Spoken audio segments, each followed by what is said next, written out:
मित्रों नमस्कार, हमारा नाम है हर्ष तिवारी और आज की चर्चा का जो विषय है वो है मधुशाला। हरिवंश राय बच्चन की एक बड़ी प्रसिद्ध कविता है जिसका नाम है मधुशाला।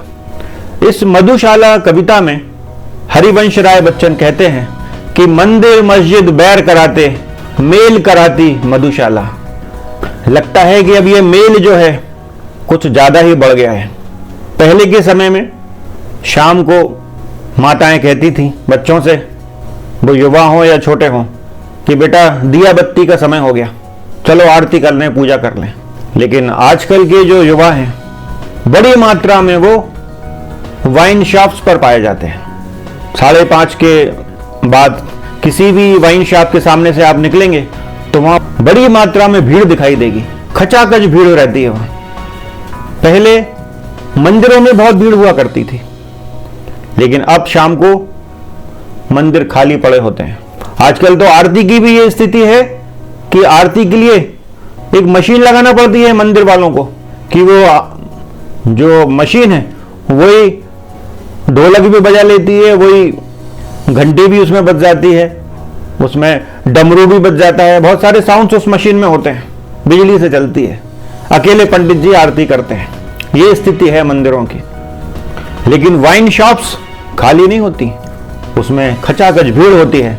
तो हरिवंश राय बच्चन की मधुशाला कविता में कुछ पंक्तियां हम भी जोड़ देते हैं। खाली मंदिर करें प्रतीक्षा, खाली मंदिर करें प्रतीक्षा, भरी पड़ी है मधुशाला। मधुशाला तो भरी पड़ी हुई है, मंदिर खाली पड़े हुए हैं। कोरोना काल में आपने देखा होगा कि सारी वाइन शॉप्स बंद थी, लेकिन जब उनको खोला गया तो उसमें बहुत बड़े स्तर पर भीड़ लगी। उतनी भीड़ तो नोटबंदी में भी नहीं लगी थी। और आश्चर्यजनक किंतु सत्य बात यह भी निकली कि पुरुषों की पंक्ति तो बहुत बड़ी थी, महिलाओं की पंक्तियां भी बहुत बड़ी थी। तो ये स्थिति हो गई है समाज की।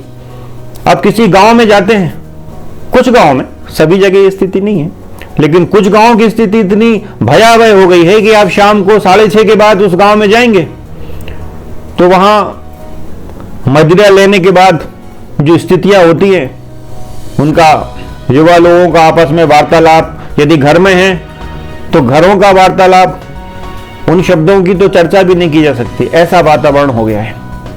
और फिर शराब पीने के बाद गाली गलौज, लड़ाई झगड़ा, यही चलता रहता है रात को 12 बजे तक। भारत में जिन गांवों में मंदिरों की घंटियां गूंजा करती थी, ऐसे बहुत सारे गांव ऐसे मिल जाएंगे जहां इस शराब को पीने के बाद बहुत खराब वातावरण हो जाता है। कई बार तो स्थिति इतनी खराब हो जाती है कि सभी लोगों का, महिलाओं का सड़क से निकलना मुश्किल हो जाता है। ये स्थिति है। अब आजकल तो जैसे आप बाजार जाएंगे, आप सब्जी खरीदने जाएंगे तो सब्जी वाला मुंह खोलेगा, उसके मुंह से उसी की स्मेल आएगी। आप लिफ्ट में जा रहे हैं तो लिफ्ट में यदि कोई गया है पी के, लोग आजकल ऐसा लगता है कि ब्रश भी पानी के बजाय शराब से करने लगे, मदिरा से। तो लिफ्ट में जाओ तो उसमें भी उसकी स्मेल आती है। कोई गाड़ी बाजू से निकलेगी आपके तो उसमें भी शराब की स्मेल आएगी। शराब का इतना ज्यादा प्रयोग आश्चर्य की बात है। और ये कोई बहुत अच्छी चीज तो है नहीं, युवाओं को खोखला करने का काम कर रही है। कि जिस समय युवाओं को केवल अपने कैरियर में ध्यान देना चाहिए और जो बड़े लोग हैं उनको भी अन्य महत्वपूर्ण कार्य करना चाहिए, मधुशाला के सामने लाइन लगाकर खड़े हैं। हम तो इतने ज्यादा परेशान हो गए कि किसी के बाजू से निकलो तो वो स्मेल आती है शराब की। अब अपना दिमाग खराब हो जाता है। तो हमने तो क्या किया कि एक उपाय निकाला, हमने ये बैग टांगना चालू किया। तो इस बैग में हम एक बॉटल रखते हैं, इसमें पानी भर के रखते हैं।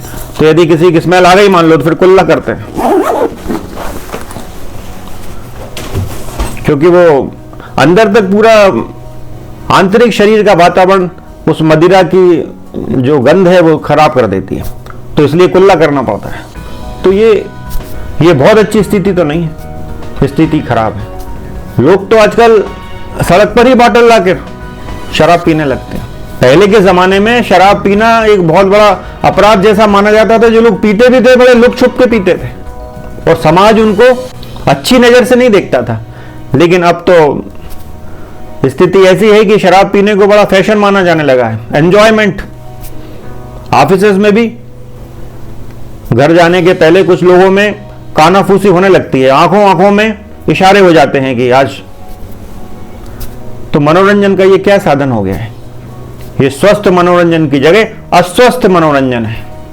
अब इतना ज्यादा मदिरा का प्रयोग बढ़ना अनेक प्रकार के इशारे करता है कि क्या तनाव बहुत ज्यादा बढ़ गया है समाज में, या हम लोगों का जो भोजन है वो बहुत ज्यादा तामसिक होते जा रहा है।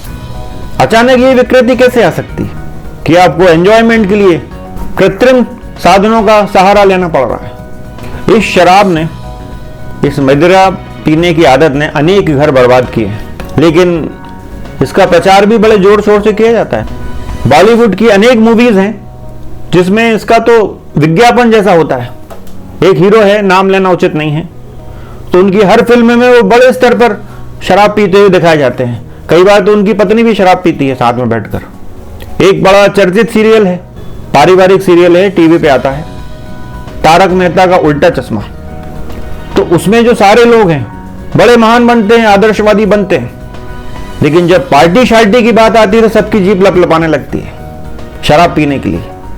उसमें एक शिक्षक महोदय भी हैं, भिड़े। वो झूठ नहीं बोलते, वो कहते हैं कि अरे अरे मैं शिक्षक हूं, झूठ नहीं बोल सकता, लेकिन वो शराब पीते हैं। पार्टी शार्टी करने के लिए उनकी जीभ लपलपाती है। तो इन सब से समाज को क्या मैसेज दिया जा रहा है? विकृति का।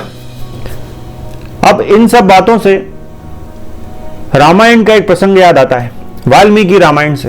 ये बात उस समय की है कि जब माता सीता का हरण हो गया है, रावण उनको हरण करके ले गया है। भगवान लक्ष्मण जी के साथ उनकी खोज करते करते ऋषिमुख पर्वत तक पहुंच गए हैं। सुग्रीव से उनकी मैत्री हो गई है। जब सुग्रीव से भगवान श्री राम की मैत्री हो जाती है तो उनकी मैत्री के बाद भगवान श्री राम वाली का वध कर देते हैं, और वाली के वध के उपरांत सुग्रीव को किष्किंधा के राज सिंहासन पर अभिषिक्त कर दिया जाता है। लक्ष्मण जी जाकर अभिषेक इत्यादि कराते हैं, और जब राज्याभिषेक के बाद सुग्रीव भगवान श्री राम से मिलने के लिए आते हैं तो वो कहते हैं कि आपको किसी प्रकार का तनाव मन में लेने की आवश्यकता नहीं है, अब हम लोगों की सहायता से बहुत शीघ्र ही माता सीता को ढूंढ लिया जाएगा।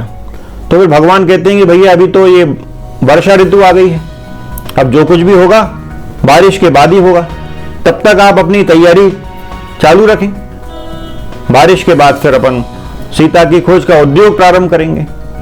अब सुग्रीव इतने दिनों से मारे मारे फिर रहे थे, अचानक राज का सुख मिला तो वे सुरा और सुंदरी के मोह में फंस गए, वे राम काज को भूल गए। जब बहुत लंबा समय हो गया तो फिर हनुमान जी ने उनको समझाया कि आप इन सब कार्यों में राम जी का कार्य भूल गए।